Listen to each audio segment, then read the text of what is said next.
चलिए नेक्स्ट जो हम लोग देखेंगे वो आपका क्यों हम लोग किरचॉफ लॉ पढ़ रहे हैं, क्या हम लोगों का एप्लीकेशन है भाई, क्या हम लोग क्यों इसको देख रहे हैं। तो इसका एप्लीकेशन एक्चुअली क्या है ना कि आप इसको बोल सकते हो कि Kirchhoff laws are used to solve very tedious circuits. Kirchhoff's laws are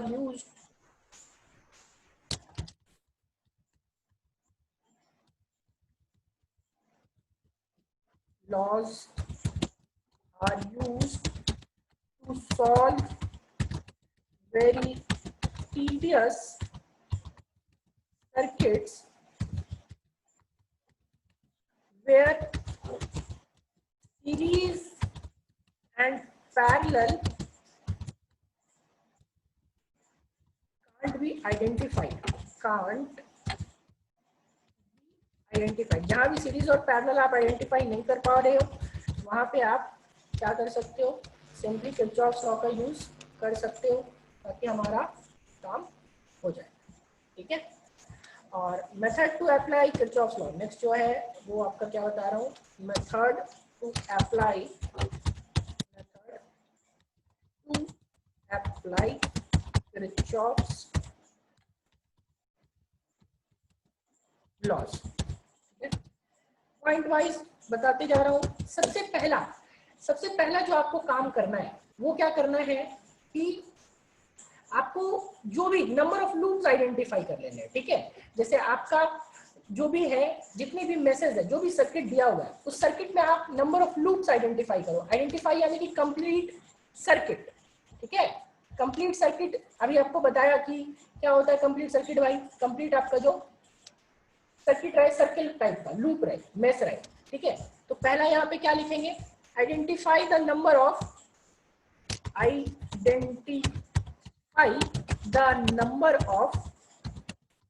loops और meshes in the given circuit. Meshes का मतलब आपका कि जो कंप्लीट सर्किट है, ठीक है, कितने सर्कल्स बन रहे हैं, जहां से आप स्टार्ट करोगे वहीं पे आपको मतलब खत्म करना है और उस तरह देख करके आपको सर्किट लेना है। ठीक है, इन द गिवन सर्किट।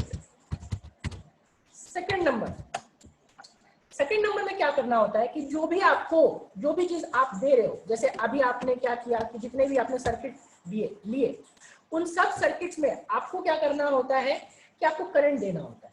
अब वो करंट आप आपका क्लॉकवाइज में दो या एंटी क्लॉकवाइज में दो, कोई फर्क नहीं पड़ेगा। ठीक है, आपको ध्यान रखना है कि बस अगर आप जैसा भी होगा करंट अपने कन्वीनियंस के अकॉर्डिंग, आपको लग रहा है क्लॉकवाइज जाना चाहिए, ठीक है, तो आप क्लॉकवाइज दो, एंटी क्लॉकवाइज जाना चाहिए तो आप एंटी क्लॉकवाइज दो, कोई फर्क कभी नहीं पड़ेगा। अगर करंट आना होगा तो और आपने उल्टा डायरेक्शन लिया होगा तो वो नेगेटिव आ जाएगा आंसर में, और अगर आप नेगेटिव आएगा तो अपने आप समझना आप कि आपने जो करंट का डायरेक्शन लिया है वो करंट का डायरेक्शन डेफिनेटली उल्टा था, इसीलिए आपका माइनस आ रहा है। ठीक है, तो करंट देने के टाइम में आपको कुछ नहीं सोचना है, क्या करना है, give the current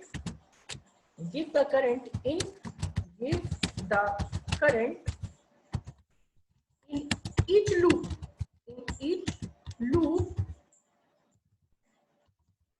either in clockwise direction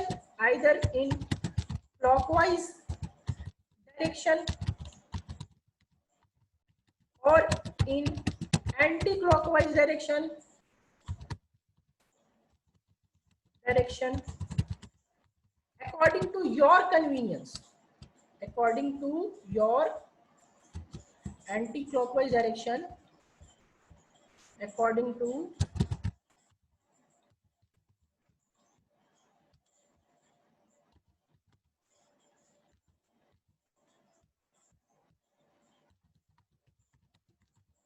your convenience। ठीक है, नेक्स्ट पॉइंट। अच्छा पहले ये बताओ कि क्या ये दोनों पॉइंट सबको क्लियर है, क्या दोनों पॉइंट सबको क्लियर हुआ कि क्या बोलना चाह रहा है, ये बताओ पहले।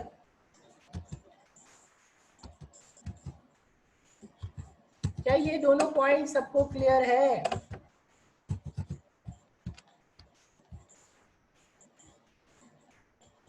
सबसे पहला काम क्या, लूप्स आइडेंटिफाई करना है। फिर उस लूप्स में क्या करना है, उस लूप्स में आपको करंट देना है और कैसा करंट, या तो क्लॉकवाइज या तो एंटी क्लॉकवाइज। ठीक है, क्लॉकवाइज या फिर एंटी क्लॉकवाइज आपके अकॉर्डिंग। अभी तो वही तो बता रहा हूँ शिवनंदन, क्या बता रहा हूँ। सेकंड पॉइंट ये बोलता है कि अपने हिसाब से करंट बांट लो। सर्किट है तो सर्किट में करंट जा रहा होगा ना, जितने सर्किट है। ठीक है, जैसे आपका दो सर्किट है, दो लूप्स आपने आइडेंटिफाई किए, दो लूप्स में दो करंट जाएगा, एक I1 और एक I2। और वो I1 और I2 आपका किसी भी डायरेक्शन में हो सकता है, be it clockwise direction, be it anti clockwise direction. ठीक है, उसमें कोई दिक्कत नहीं है, आपको अपना कन्वीनियंस देखना है कि आप लेना चाहते हो क्लॉकवाइज या एंटी क्लॉकवाइज। थर्ड पॉइंट क्या बोलता है, थर्ड पॉइंट में आपका यहाँ पे traverse the whole loop starting from any point. ठीक है, मतलब आप कहीं से भी स्टार्ट करो, ट्रैवर्स द आइडेंटिफाइड लूप्स, या फिर एक ले लो, traverse the whole loop starting from any point. आप कहीं से भी स्टार्ट कर सकते हो, मैं सब समझाऊंगा, बस अभी देखते जाइए। स्टार्टिंग फ्रॉम एनी पॉइंट,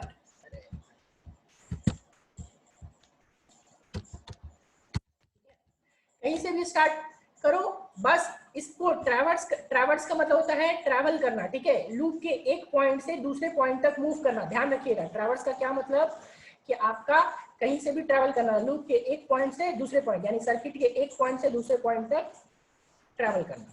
ठीक है, travel the whole loop starting from any point. इसका ए नंबर जो है क्या बोलता है कि ड्यूरिंग ट्रैवर्सल मतलब कि सर्किट में घूमने के दौरान, traversal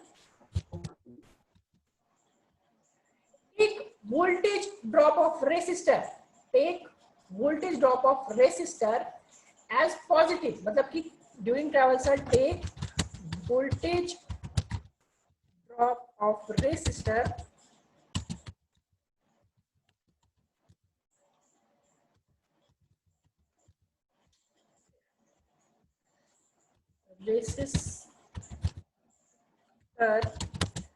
as positive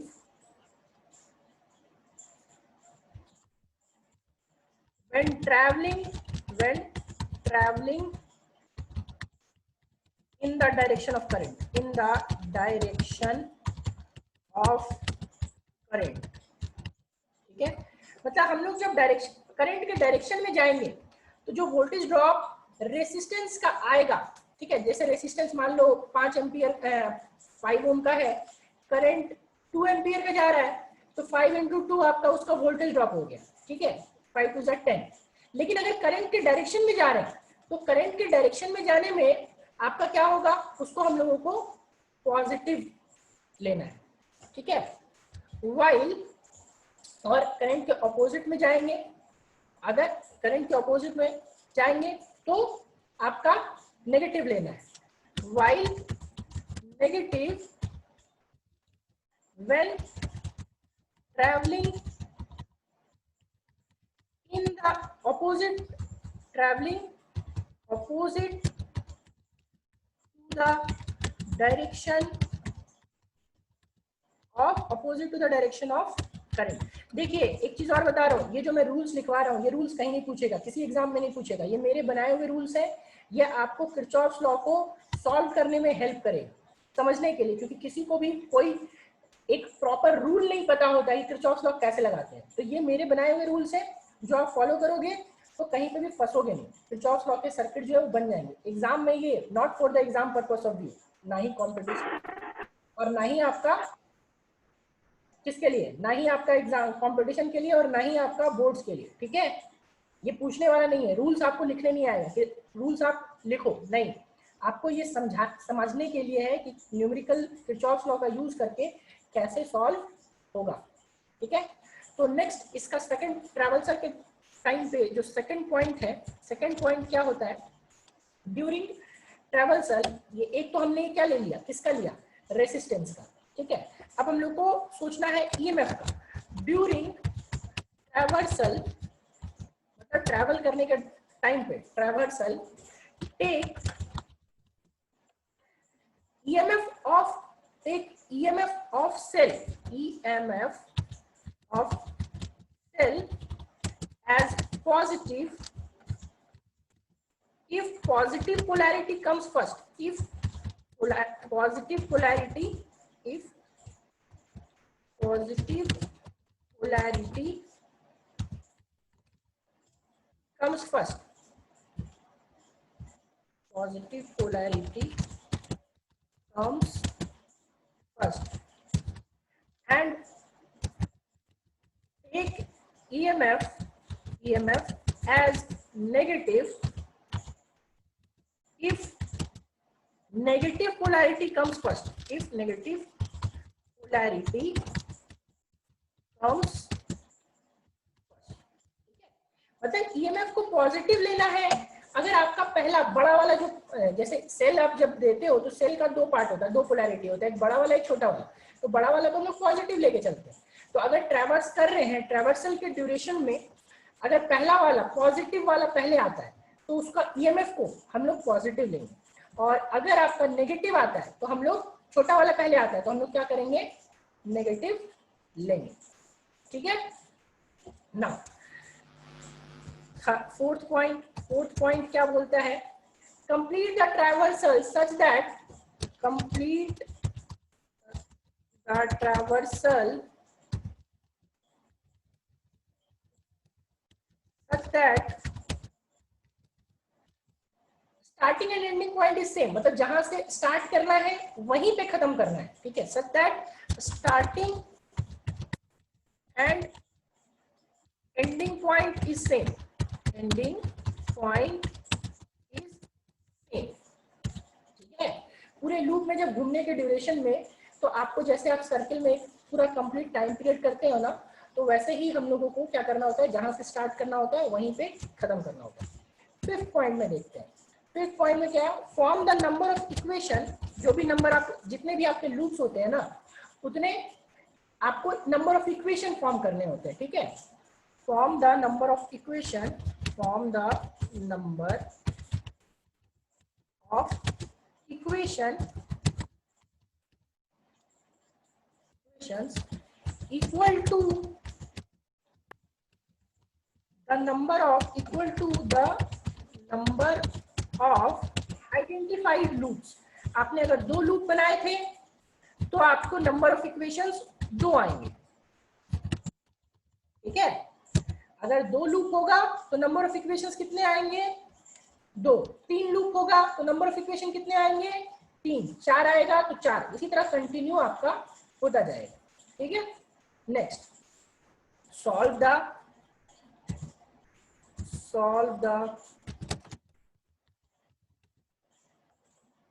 obtained equations using elimination method. आपके पास एलिमिनेशन मेथड है या फिर मैट्रिक्स मेथड है, आपके पास सब्स्टिट्यूशन मेथड है, आप किसी से भी यूज करो। मैट्रिक्स मेथड से तीन इक्वेशन सॉल्व करना सीखे या नहीं सीखे, तो बताइए। तो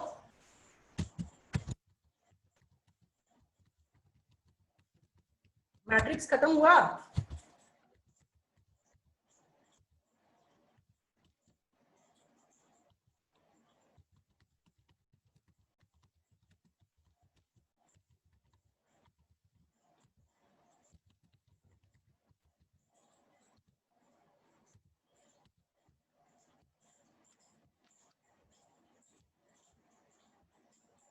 स्टार्ट भी नहीं हुआ, चलो ठीक है, सीख जाओगे, कोई बात नहीं।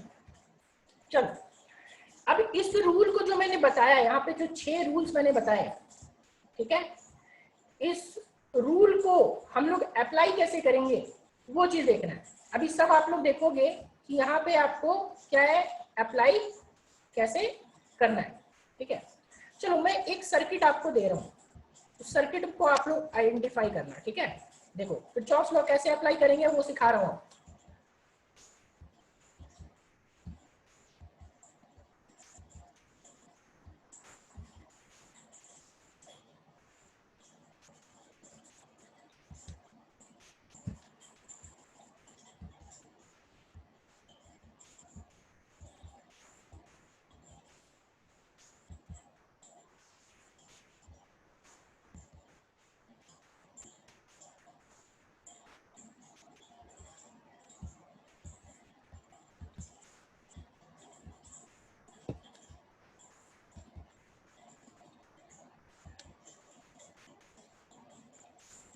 बताओ इसमें सबको कितने लूप्स दिख रहे हैं? आप ही लोग बताओगे। सबसे पहला काम क्या था हमारा? सबसे पहला देखो क्या है, identify the number of loops और meshes in the given circuit. Identify the number of loops और meshes in the given circuit. कितने लूप्स है इसमें? 2 लूप्स है, ठीक है। तो इस 2 लूप में हमेशा याद रखना, हम लोग इसकी नेमिंग कर देते हैं। जब भी लूप्स बन जाएंगे तो लूप्स की नेमिंग कर देना, ए बी सी डी, ठीक है। पायल म्यूट कीजिए, आपकी तरफ से आवाज करा, पायल म्यूट कीजिए। हद है सब।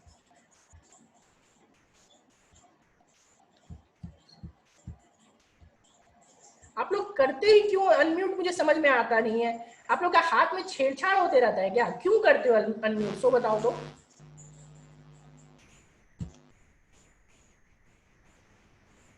कुछ नहीं होते रहता है कुछ ना कुछ। अभी देखो इसकी नेमिंग कर ली, A B C D E F. मान लो इसका ईएमएफ का वैल्यू आपको दिया हुआ है E1, इसका ईएमएफ का वैल्यू दिया हुआ है E2, इसका ईएमएफ का वैल्यू दिया हुआ है E3, ठीक है। इसका वैल्यू है R1, इसका वैल्यू है R2, ठीक है। इसका वैल्यू है R3 रेसिस्टेंस और इसका वैल्यू है R4। चलो देखो तो पहला स्टेप क्या था? पहला स्टेप हम लोगों ने कंप्लीट कर लिया, नंबर ऑफ लूप्स आइडेंटिफाई कर लिए। नंबर ऑफ लूप्स आप सबने बोला कितना? 2। तो अभी बताओ कितना करंट देंगे? 2 करंट देंगे, 3 करंट देंगे? देखो क्या लिखा हुआ है next, give the current in each loop either in clockwise direction और इन एंटी क्लॉकवाइज डायरेक्शन। कितना करंट देना होगा हम लोग को?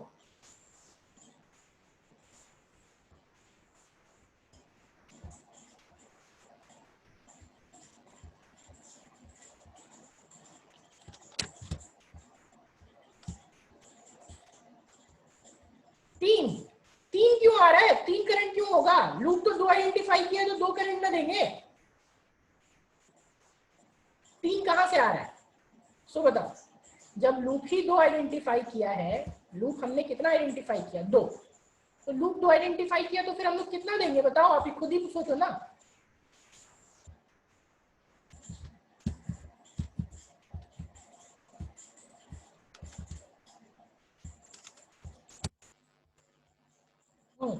दो। और लूप्स देने के टाइम, लूप्स देने के टाइम क्या बोला कि भाई आप क्लॉकवाइज दो, एंटी क्लॉकवाइज दो, कोई फर्क नहीं पड़ेगा, अपने कन्वीनियंस के अकॉर्डिंग, ठीक है। तो देखो मैं क्या कर रहा हूं इसमें, ध्यान से मेरी बात को समझिएगा। 2 करंट दे रहा हूं, ठीक है। करंट आपका एक देंगे कैसे? I1। दोनों को मैं किस में देके चल रहा हूं? देखो ये करंट क्या हो गया? I1, ठीक है। ये था लूप 1, करंट क्या दिया? I1। ये था लूप 2, तो ये I2। अब फिर से बता रहा हूं, मैंने दोनों को क्लॉकवाइज दिया है। आप चाहते तो किसी को भी एंटी क्लॉकवाइज दे सकते थे। आप चाहते तो I1 को एंटी क्लॉकवाइज लेते, या फिर I2 को भी एंटी क्लॉकवाइज लेते, या फिर एक क्लॉकवाइज और दोनों एंटी क्लॉकवाइज, कोई फर्क नहीं पड़ता, उससे मैटर नहीं करता है। जो भी करंट होता है वो जस्ट ऑपोजिट डायरेक्शन में आता, नेगेटिव में आता, तो आपका आंसर सही होगा। क्या सेकंड स्टेप सबको समझ में आया? क्या सेकंड स्टेप सबको समझ में आया? पहला स्टेप था नंबर ऑफ लूप्स आइडेंटिफाई किया, नंबर ऑफ लूप्स आइडेंटिफाई कर लिए 2। Give the current in each loop either in clockwise direction और in anti clockwise direction according to your convenience. मतलब कि आप अपना लूप्स पे करंट दे लो। लूप्स में करंट भी दे लिया, देख लो, ठीक है। चलो तीसरा पॉइंट देखते क्या है, traverse the whole loop starting from any point. किसी भी पॉइंट से स्टार्ट करके आपको होल लूप में मूव करना है। तो मैं फर्स्ट लूप ले रहा हूं आपका, ठीक है।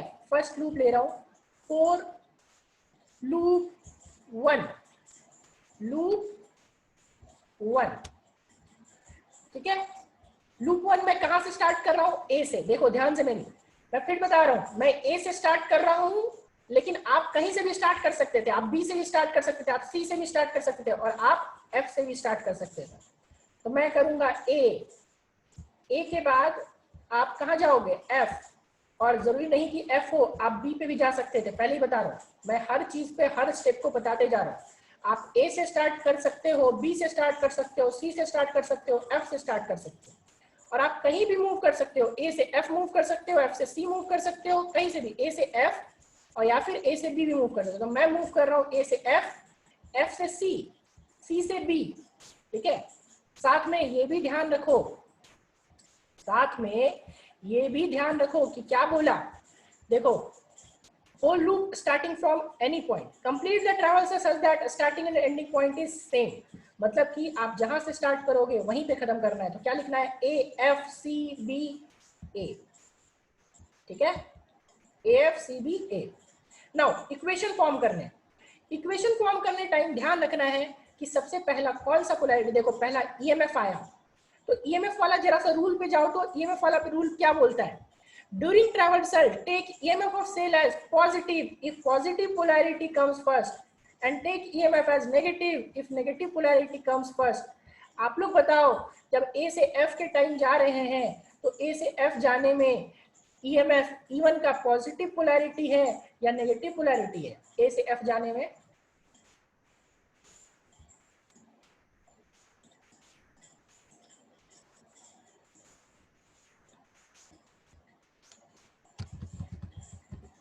बताइए। ए से एफ जाने में पहला पॉजिटिव आ रहा है ईएमएफ E1 या नेगेटिव आ रहा है? पॉजिटिव। तो पॉजिटिव पोलैरिटी है तो आपको ईएमएफ को पॉजिटिव लिखना होगा, पॉजिटिव यानी कि plus E1, plus E1।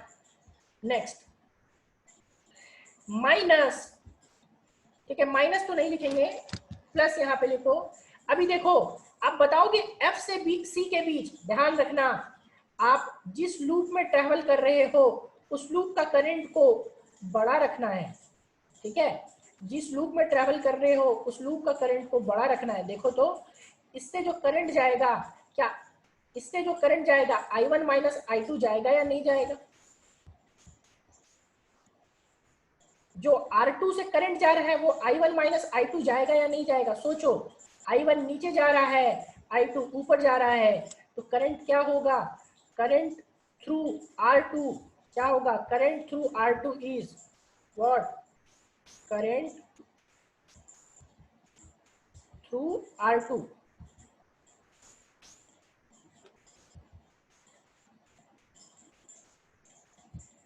Current through R2 क्या हो जाएगा? फॉर लूप वन हो जाएगा। अगर लूप 1 में घूम रहे हैं, तो लूप 1 में घूम रहे हैं तो current through R2 will be I1 minus I2, ठीक है। चलो अभी बताओ, अगर हम लोग जो लूप 1 में घूम रहे हैं, वो लूप 1 में हम लोग करंट के डायरेक्शन में घूम रहे हैं या करंट के ऑपोजिट डायरेक्शन में घूम रहे हैं? देख के बताओ तो सब, देखो करंट के डायरेक्शन में घूम रहे हैं या करंट के ऑपोजिट डायरेक्शन में घूम रहे हैं?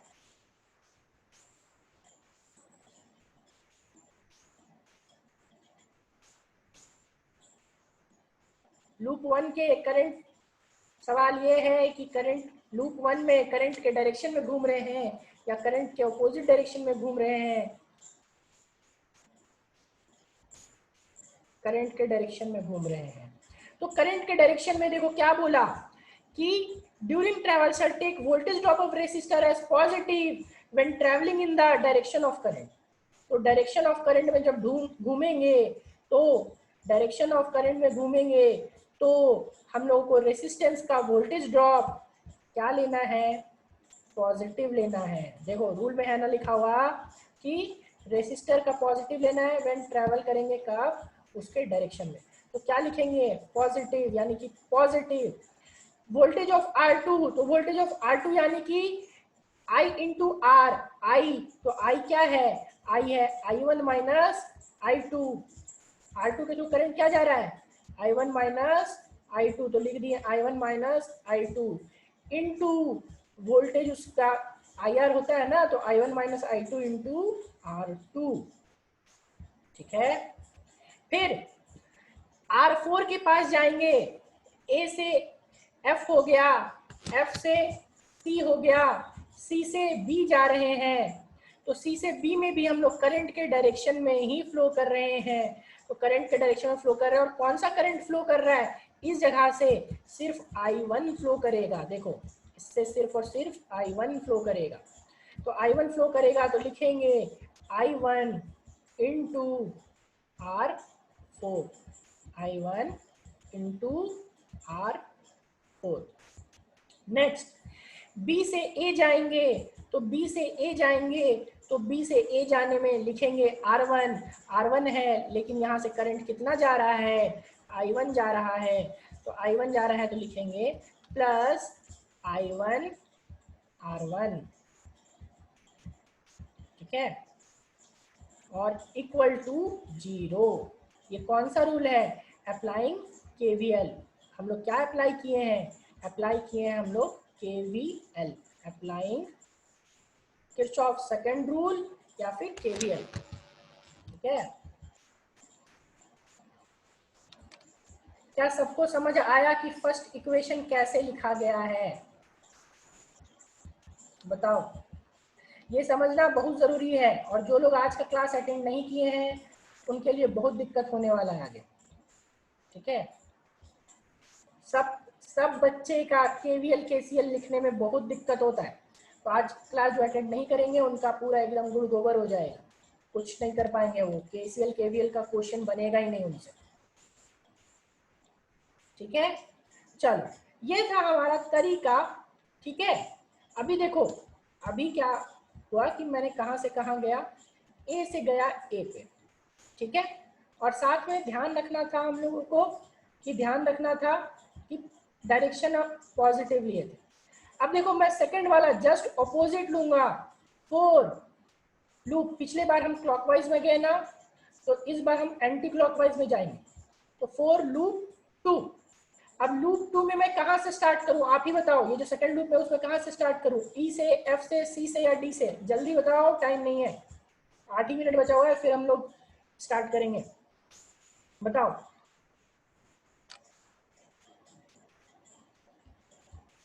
कौन से पॉइंट से स्टार्ट करूं, F से, चलो F से स्टार्ट करते हैं, F से स्टार्ट करते हैं, और F से ही स्टार्ट कर रहे हैं। ठीक है, और F से स्टार्ट करेंगे, तो F से हम लोग को जाना है जस्ट ऑपोजिट, तो ऑपोजिट जाएंगे तो F से जाएंगे C, C से जाएंगे हम लोग D, D से जहां स्टार्ट करना है वहीं खत्म करना है, तो F से C, C से D, D से E, और E से F। ठीक है, F C D E F, जहां स्टार्ट वहीं पे खत्म। चलो, F से C जाने में बताया था, देखो फॉर लूप 1 के लिए, फॉर लूप 1 के लिए मैं बताया था, मैंने फिर बोल रहा हूँ, जिस लूप में जाएंगे उस लूप के करंट को बड़ा रखना है। तो लूप 1 में घूम रहे थे तो I1 बड़ा था, लूप 2 में घूमेंगे, करंट थ्रू जो R2 लेंगे, ध्यान रखिएगा इस बात को, ये ट्रिक किताबों में नहीं मिलेगा, किसी किताब में नहीं मिलेगा। जो रूल बताया, ना तो रूल, ना तो ये जो साइड में ट्रिक बता रहा हूँ कि इस चीज को फॉलो करना है, तो इस चीज को अगर नहीं फॉलो करोगे तो हर बार आंसर गलत आएगा, और इस चीज को फॉलो करोगे तो कभी आंसर गलत नहीं आएगा। लूप 1 में घूमे तो I1 को बड़ा रखेंगे, I1 माइनस I2। लूप 2 में घूमे तो I2 को बड़ा रखेंगे, I2 minus I1, I2 minus I1। चलो, अब F से C में जा रहे हैं, तो F से C में जाने के टाइम देखो तो जरा, F से C में जाने के टाइम हम लोग करंट के डायरेक्शन में जा रहे हैं या करंट के ऑपोजिट डायरेक्शन में जा रहे हैं, बताओ।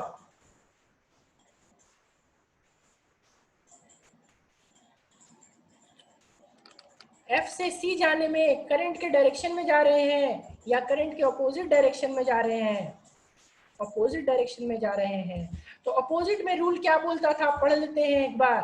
ठीक है, देखो, during traversal take voltage drop of resistor as positive when traveling in the direction of current, while negative when traveling opposite to the direction of current.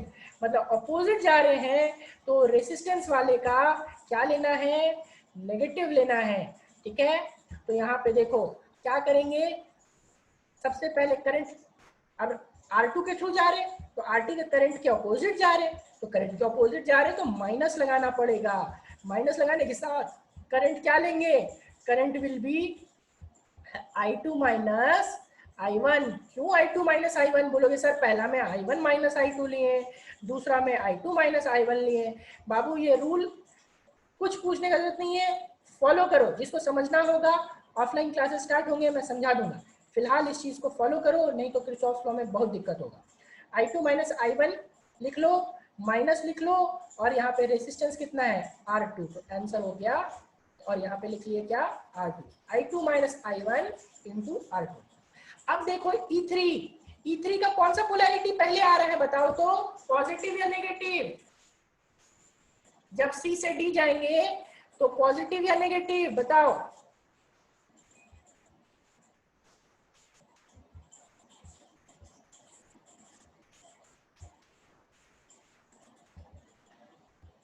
C से D जाने में पॉजिटिव है या नेगेटिव है। फिर से देखो C से D जा रहे हैं, FCD, C से D जाने में पॉजिटिव पहला आ रहा है, इसका पोलैरिटी उल्टा नहीं करते हैं, ठीक है। करंट के डायरेक्शन देखो, इसके ध्यान रखना है कि ईएमएफ सेलेस पॉजिटिव, इसमें ऑपोजिट, इस केस में ईएमएफ के केस में डायरेक्शन ऑफ करंट का फर्क नहीं पड़ता है, ईएमएफ के केस में डायरेक्शन ऑफ करंट का फर्क नहीं पड़ता है, कहीं भी नहीं लिखा हुआ है कि डायरेक्शन में ट्रेवल कर रहे हैं या अपोजिट डायरेक्शन, इसमें सिर्फ एक ही चीज लिया हुआ है कि अगर पहले पॉजिटिव आता है तो पॉजिटिव लिखना है, अगर पहले नेगेटिव आता है तो नेगेटिव लिखना है, इसमें अपोजिट डायरेक्शन का ध्यान नहीं रखना है, सिर्फ वो रेजिस्टेंस के केस में रखना है। अभी बताओ कि ईएमएफ का प्लस E3 लेंगे या माइनस E3 लेंगे,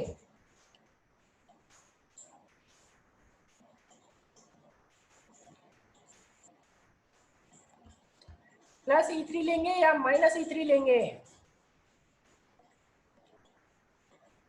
प्लस E3, क्योंकि यहाँ पे हम लोग को पहला पोलैरिटी प्लस मिल रहा है तो लिख दिया प्लस E3। फिर R3 के साथ जाएंगे तो R3 में देखो करंट के ऑपोजिट मूव कर रहे हैं, तो करंट के ऑपोजिट मूव करे तो नेगेटिव लेना होगा, तो लेंगे माइनस I2, सेकंड वाले से करंट कितना I2, तो I2 इंटू वोल्टेज ड्रॉप कितना R3। फिर E2 का जो लिखेंगे वो पहला वाला E2 का देखो, जब E से F जाएंगे तो E से F जाने में E2 का पॉजिटिव लेंगे क्योंकि पहला पॉजिटिव पोलैरिटी मिल रहा है, तो ये हो गया इक्वल टू 0, ठीक है।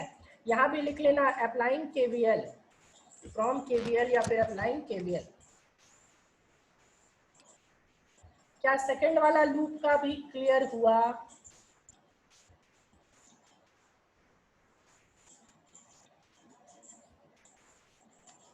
क्या सेकंड वाले लूप का क्लियर हुआ,